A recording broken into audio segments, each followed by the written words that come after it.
This video contains spoilers for Creature Commandos Season 1, so if you haven't seen it yet, go watch it or stick around to see what I have to say. Creature Commandos is the very first official TV show in James Gunn's rebooted DC universe. The episodes are fast, the stories hit hard, and it's one of the rare DC projects that doesn't just entertain you, it actually gets you to care about the characters. So let's talk about what worked, what didn't, and why this series might be exactly what DC needed. Creature Commandos is a 7-episode animated show that follows a team of monsters thrown together to do the government's dirty work. And if you think that sounds like a James Gunn usual, then you're not wrong. But what really surprised me is how fast it develops emotional weight. You go in thinking it's just gonna be full of comedy with some chaos on the side, but every episode really adds layers and depth to each character. And here's a really smart detail that I did love. The voice cast is made up of the same actors who play these characters in the live action. That might sound like a small detail, but it's actually really smart way to help audiences connect and to build up the continuity between the shows and the movies.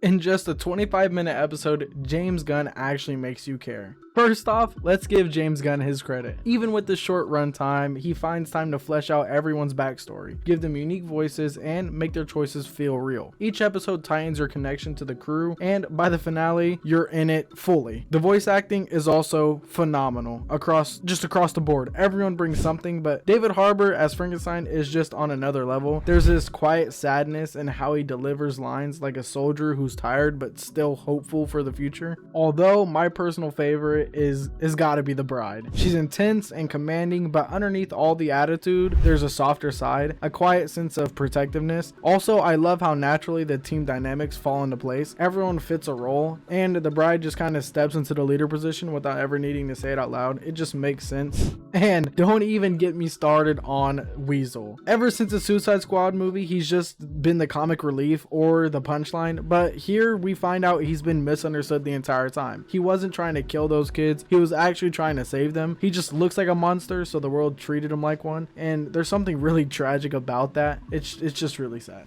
And Princess Ilana is a major curveball. She starts out as a damsel in distress, and with a huge twist ends up being the actual main villain, orchestrating the whole thing, manipulating the team, and even hiring Clayface to work for her. It's this slow reveal that completely changes everything, and it's easily one of the most unexpected twists.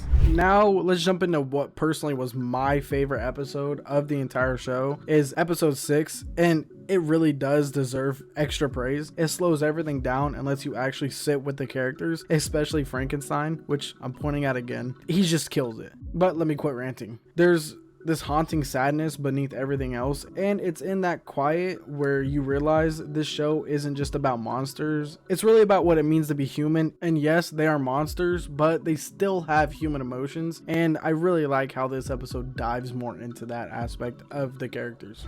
And visually, the animation it's really top tier. Every character's design feels distinct, not just in how they're drawn, but how they move, how they fight, how they express themselves. And honestly, I wish we'd get this level of detail and animation in shows like Invincible, which I am making a video on soon, so stay tuned for that. And the sound design, once again, James Gunn really knows what he's doing. From the action sequences to emotional scenes, everything, every single soundtrack or song he plays really just lands, and it fits the moment exactly how it needs to.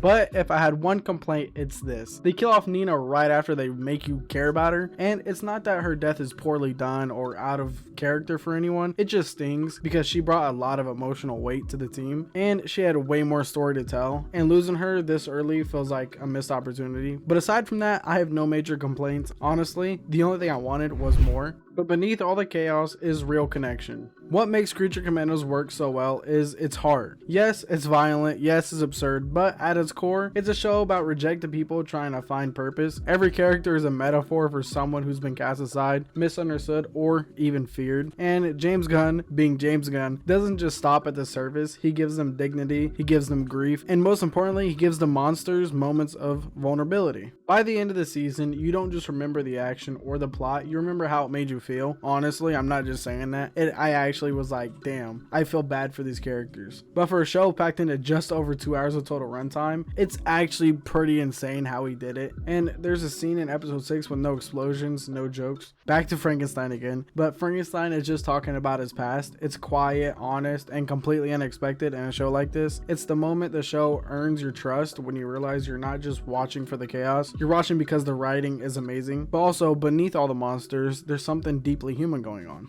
I binged this whole thing faster than a movie and I still wanted more. Creature Commandos is one of those shows that sneaks up on you. I finished all 7 episodes in the time it takes to watch a 2.5 hour movie, and honestly, I could have kept going. That's probably my biggest takeaway. I just wanted more. It's tight, it's weird, emotional, and confidently strange, I guess. I don't really know how to word that. James Gunn builds a whole dysfunctional family in a very short time, and by the end, you don't just care about the team, you're already hoping they show up again soon.